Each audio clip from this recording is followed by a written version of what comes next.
បាទសួស្តីបងប្អូនព័ត៌មានបន្តបងប្អូនសូមជួយ share មួយផងឥឡូវនេះអាមេរិកបានចាប់ផ្ដើមវាយកោះខាតរបស់អ៊ីរ៉ង់បាត់ទៅហើយបងប្អូនហើយកោះខាតនេះមានប្រេងចំនួន 95% បាននៃប្រេងរបស់អ៊ីរ៉ង់សរុបទាំងអស់ហើយអាមេរិកបាននិយាយថានៅសល់12ម៉ោងទៀតនឹងដល់អសានវត្តទៅហើយតែពេលនេះមិនទាន់ដល់អសានវត្តផងគឺត្រាំបានដាក់បាត់ទៅហើយបងប្អូនវ៉ាវខ្ញុំមិនគិតថាត្រាំក្លេចក្លុចដល់ថ្នាក់ហ្នឹងបងប្អូនអត់ទាន់ដល់អាសានវត្តទេពេលនេះត្រាំបានខុសកិច្ចសន្យាមួយបាត់ហើយមួយអ៊ីរ៉ង់អត់ទាន់ដល់កិច្ចសន្យាទេហើយអ៊ីរ៉ង់អត់ទាន់បានពិចារណាអីផងស្រាប់តែត្រាំដាក់បាត់ទៅហើយប្រទេសអាមេរិកហ្នឹងក៏បានគម្រាមវាយទីតាំងរោងចក្រអគ្គិសនីរបស់អ៊ីរ៉ង់ផងដែរក៏ប៉ុន្តែអ៊ីរ៉ង់បានឲ្យ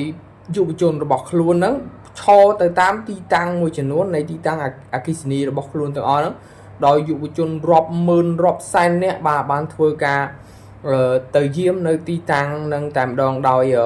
มันមានកាន់កំភ្លើងมันមានកាន់អីទេបងប្អូនដែលគ្រាន់តែលក្ខណៈថាយើងឈរដើម្បីការពារធម្មពលរបស់យុវជនទាំងអស់ហ្នឹងឈរដើម្បីការពារទីតាំងធម្មពលរបស់ខ្លួនណាបាទដោយសារអាមេរិកបានគម្រាមកំទេចបាត់ទៅហើយឥឡូវនេះមិនទាន់ដល់សានវត្តផងគឺអាមេរិកដាក់អ៊ីរ៉ង់បាត់ទៅហើយបាទបងប្អូនយើងចាំមើលទាំងអស់គ្នាអូនៅសល់ព័ត៌មានមួយទៀតមុនហ្នឹងពេលអ៊ីរ៉ង់អាមេរិកកំទេចកោះខាតរបស់អ៊ីរ៉ង់ហ្នឹងស្រាប់តែអ៊ីរ៉ង់ក៏បានវាយសងសឹកផងដែរចាប់ផ្ដើមវាយសងសឹកទៅវិញទៅមកហើយពេលនេះគឺកាន់តែស្រក់ឈាមកាន់តែខ្លាំងហើយនៅតំបន់មជ្ឈមបូព៌ាបងប្អូនវាមិនបាក់និយាយបងប្អូនដោយសារបញ្ហានេះវាកាន់តែធំទៅបងប្អូនដូចចាប់លេងជាប់ហ្នឹងហើយអ៊ីរ៉ង់ក៏បានវាយកន្លែងរោងចក្រគីមីរបស់ខាងអារ៉ាប៊ីសាអូឌីតដែរដោយសារកាលមុនហ្នឹងអ៊ីរ៉ង់អាមេរិកបានវាយរោងចក្រអគ្គិសនី